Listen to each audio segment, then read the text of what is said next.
On commence cette revue de presse avec l'inauguration de la première tranche du marché de proximité Beni Makada. L'information est en une du quotidien Le Matin. Le roi Mohamed VI veut ainsi promouvoir les conditions de travail des commerçants et éradiquer les constructions insalubres, peut-on lire. Ce projet socio-économique est doté d'une enveloppe budgétaire globale de 38,6 millions de dirhams, une somme pour promouvoir l'économie solidaire, intégrer le commerce informel dans le tissu économique et développer l'infrastructure commerciale de Tanger. La première tranche du marché de proximité Beni Makada comprend 275 commerces. Ils sont destinés à la vente de produits alimentaires et des produits de textile. Le même journal nous parle ce matin de la production industrielle. Selon le Haut Commissariat au Plan, la production manufacturière anticipée pour le troisième trimestre 2015 devrait connaître une hausse. C'est ce que pensent 47% des chefs d'entreprise. Les industries alimentaires et chimiques seraient les plus concernés. Pour ce qui est de l'emploi, 41% des chefs d'entreprise prévoient une stabilité des effectifs et 39% de hausse à fin septembre. Quant à l'industrie énergétique, elle connaîtrait une amélioration selon la quasi-totalité des chefs d'entreprise, rapporte Le Matin. En Algérie, le logement est la première préoccupation des citoyens. Ni politique, ni chômage, écrit l'Expression.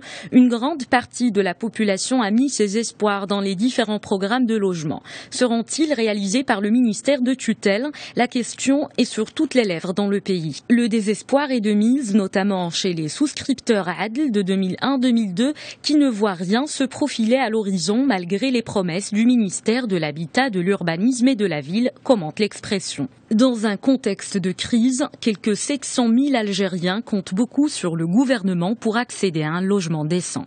En Tunisie, le quotidien La Presse s'intéresse aux problèmes du secteur du transport à Ben Arous. Lors d'une rencontre tenue hier au siège du gouvernorat, le ministre du Transport, des députés de la région et le gouverneur de la ville se sont mis d'accord pour renforcer le parc de bus dans la région. Objectif, couvrir les défaillances au niveau de plusieurs lignes. Comment résoudre le problème de la circulation? Une question posée par les députés.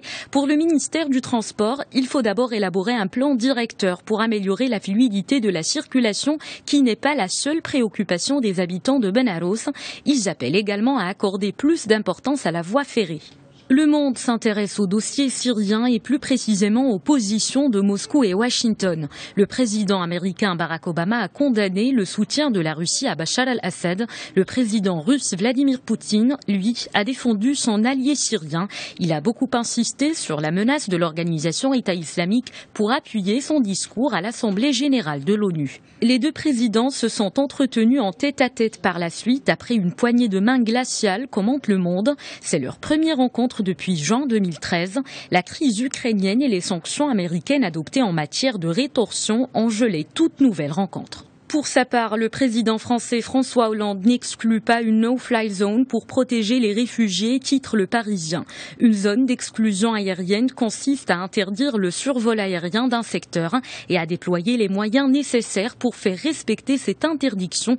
Ainsi, des forces aériennes et des forces au sol pourraient être déployées, nous explique le journal. Les pays limitrophes soutiennent cette démarche, en particulier la Turquie qui veut diminuer l'afflux de réfugiés. Les indépendantistes catalans ont-ils gagné, se demande Courrier International.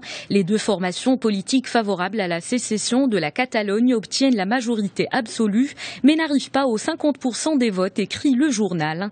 La large victoire des indépendantistes ne veut pas dire un oui à l'indépendance. En s'alliant avec le parti Candidature d'Unité Populaire, les indépendantistes arriveront à la majorité nécessaire pour s'imposer, mais la victoire n'est pas totale.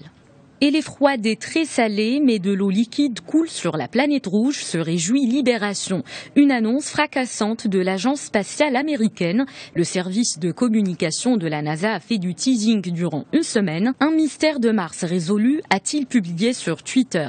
Encore plus excitante, la recherche de la vie sur Mars va repartir de plus belle. Tous les espoirs sont permis, traces de vie passée ou même indices d'activité microbienne actuelle, car l'eau liquide est liée aux conditions de développement de la vie telles que nous les connaissons.